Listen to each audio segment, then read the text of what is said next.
여러분 안녕하십니까, 반장입니다. 문화대혁명 시기 정상적인 학교 운영을 할 수 없었던 북경영화학교는 1978년 신입생을 받아들여 1982년 첫 졸업생을 배출하게 되는데, 그 졸업생들을 대표하는 이들이 바로 천카이거와 짱이모우 감독입니다.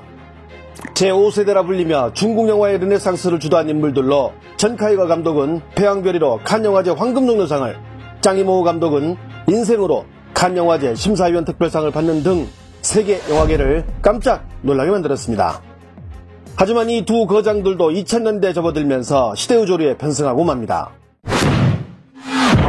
중화인민공화국 수립 70주년을 소재로 중국이 겪은 역사적인 순간을 기록한 영화 나와 나의 조국의 총감독을 맡은 천카이거 감독은 그야말로 중뽕 영화의 정수를 선보이게 됩니다. 짱이모우 감독 역시 2003년 영웅 이후 국가주의, 대국주의, 중화주의로 급격하게 선회하면서 올해 구정설을 맞아 만강홍이라는 대표적인 중뽕 영화를 만들어내는 등 과거 이들의 영화적 색채는 이제 더 이상 볼 수 없게 되었습니다.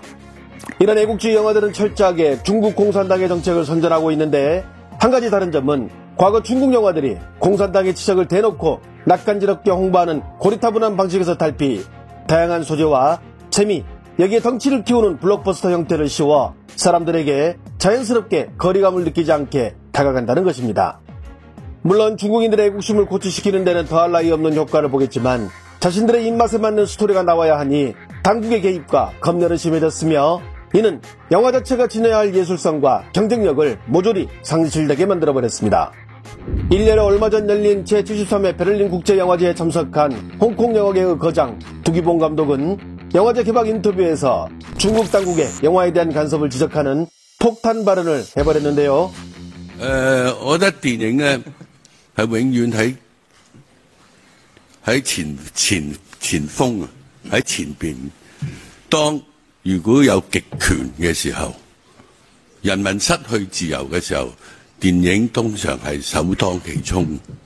電影嘅文化係直接入 audience 入邊，所以獨裁者通常對付嘅一定係電影。我覺得香港no sorry， 我諗全球嘅爭取自由嘅國家同人民呢，佢哋都要支持電影，因為佢係同你發聲嘅。 홍콩을 이야기하다 중간에 잠깐 멈칫한 것은 아마도 신변의 위험을 느꼈을 것이기 때문이 아닌가 하는 생각이 듭니다. 하지만 이 내용이 이미 중국에 전해지면서 현재 두기봉 감독의 중국 내 모든 계정들은 삭제된 상태입니다. 과거의 영광을 되찾겠다고 야심차게 15편의 영화를 들고 베를린을 찾은 중국이지만 이미 경쟁력을 상실한 그 결과는 혹독했습니다. 이와 관련하여 덩신왕은 베를린 영화제에 출품한 중국 영화 15편이 입상에 모두 실패하며 전멸했다는 소식을 전하며 안타까워하기도 했습니다. 최근에는 당국의 이런 지나친 간섭에 분을 사귀지 못하고 인터뷰를 통해 불만을 표출하는 사례가 보기 드물게 증가하고 있는데, 유명 시나리오 작가인 쥐린 추한 역시 지난 15일 인터뷰를 통해 비난의 수위를 높이기도 했습니다. 影视剧这方面过审是一个特别大的关节，全体剧组包括出品人、制片人、导演、编剧都在一起研究如何过审，因为这一旦要审查不通过的话是损失巨大的嘛，所以这个方面已经成为压在所有创作人员身上的一个巨大的石头。我们写戏的时候曾经给主管这方面的领导打电话，就说我们这个可不可以写，我们得到的答复是我也说不好，你们先写着，就说明过审如此之严却没有标准，这个是最难的。你要规定好了不让写什么，你哪怕规定108条我们也从容一些，你没有规定，只是等我们的产品出来之后你再决定生杀予夺，就像现在咱敏感词似的。另外好像咱们国家对电视剧的要求要高于电影，对电影的要求高于小说，对小说的要求高于诗歌，它和受众有关系，受众越多它越要求严。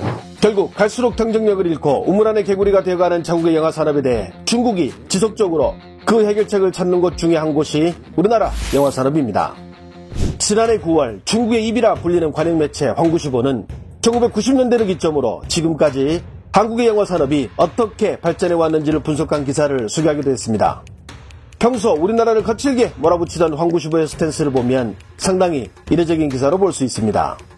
관영매체뿐 아니라 우리의 지식인에 해당하는 중국의 주요 사이트에 올라온 중국 영화는 어쩌다 한국 영화의 깊이를 따라갈 수 없게 되었는가 라는 주제는 이미 500만 명이 넘게 공유했으며 관련한 토론방만 1897개가 있을 정도로 지금도 핫한 토론이 이어지고 있습니다. 이러다 보니 최근 중국의 젊은 감독들은 자국의 영화 산업 발전을 위해 한국으로 눈을 돌리는 것도 하나의 해결책이 될 수 있다고 말하기도 합니다. 因为他的分手决心其实给很多的中国就是想做电影的演员也好，或者一些艺人也好，一个新的思路。那这个新的思路就是说什么呢？就是你看一个纯正的中国人，他在韩国拍了一部电影，然后在国际上还是在韩国社会取得了很多的奖项。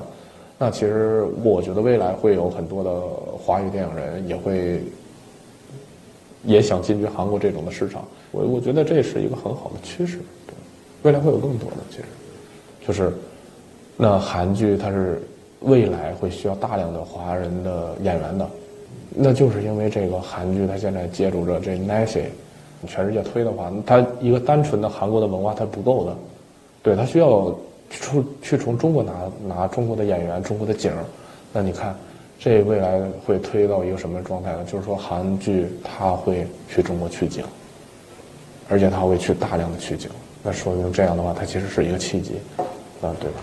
여기에 영화 자체가 주는 느낌을 제대로 살리기 위해 한국에서 이미 촬영을 했거나 계획 중인 감독들도 있습니다.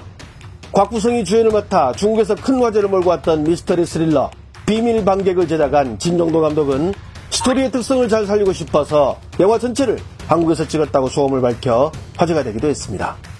我一直觉得韩国那些山区啊，他们像是一个衣冠楚楚的重庆的感觉，然后上上下下的。我觉得这片中本来在讲很多不同层级、不同高低的一个故事，就不同阶层的故事。所以那段时间一天到晚去韩国玩之后，就决定在韩国拍。加上我很喜欢韩国电影，那时候已经有构思出，如果在这个地方发生一个故事，应该蛮特别的。在我们的拍摄期间，那边就拍了《寄生虫》。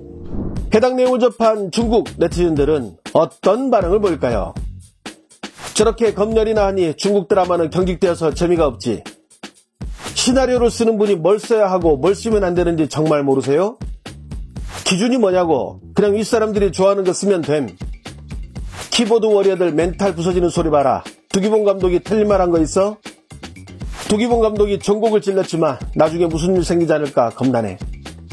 대국이라면 이런 비난도 받아들여야 발전이 있을 텐데 한국은 뭐랄까 배우, 감독, 스태프들이 모두 힘을 합친다는 느낌이 들던데 한국 영화계는 수요를 만들고 중국은 수요에 영합하고 안 그래? 박찬욱 감독이 한국 관객들을 영화로 만족시키기에는 어렵다. 그래서 한국 영화는 지금 이렇게 발전했다고 말한 적이 있지. 한국에서 학교 다닐 때 한국 교수님이 이렇게 말했음. 우리가 돈을 주고 영화를 보기 때문에 우리는 영화에 대해서 비판할 권리가 있다. 이래야 한국 영화는 발전하고 세계로 나아갈 수 있다.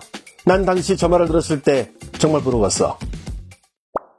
지난 4월 24일 북경에서는 9년 만에 한국 영화제가 개최되어 헌트, 범죄도시2 등 모두 15편이 상영되었는데 예매 시작 5초 만에 모두 매진되었다는 소식이 전해지기도 했습니다.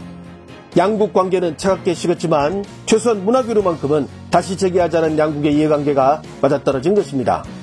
좋아요와 알림 설정은 제가 영상을 만드는데 큰 힘이 됩니다. 시청해주셔서 감사합니다. 행복한 하루 보내시길 바랍니다.